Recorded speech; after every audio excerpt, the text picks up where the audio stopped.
আচ্ছা, আমার একটা প্রশ্ন ছিল তোমার কাছে। কি প্রশ্ন?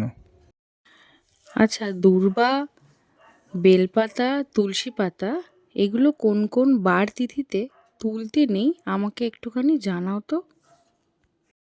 হ্যাঁ, এগুলো তোলার বাড়তিথি তো বারণ আছেই। যেমন দূর্বা ঘাস তোলার নিষিদ্ধ দিন হলো শনি, মঙ্গল, একাদশী, সংক্রান্তি, সন্ধ্যা ও রাত্রি, অমাবস্যা, পূর্ণিমাতে তুলতে নেই।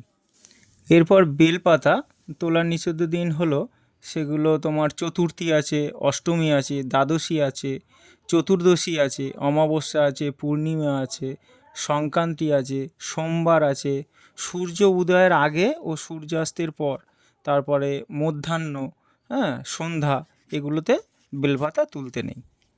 এবার তোমার তুলসী পাতা না তোলার দিন হলো, সেটা যেমন দ্বাদশী, অমাবস্যা, পূর্ণিমা, রবিবার দিন, সংক্রান্তি, হ্যাঁ, তারপরে তোমার যখন মধ্যগগন মানে মধ্যাহ্ন বলা হয়, মধ্যগগনে যখন সূর্য থাকে, সূর্যাস্ত এবং রাত্রিবেলা, আর গ্রহণ, হ্যাঁ, চন্দ্রগ্রহণ, সূর্যগ্রহণে এগুলো তুলসী পাতা তুলতে নেই।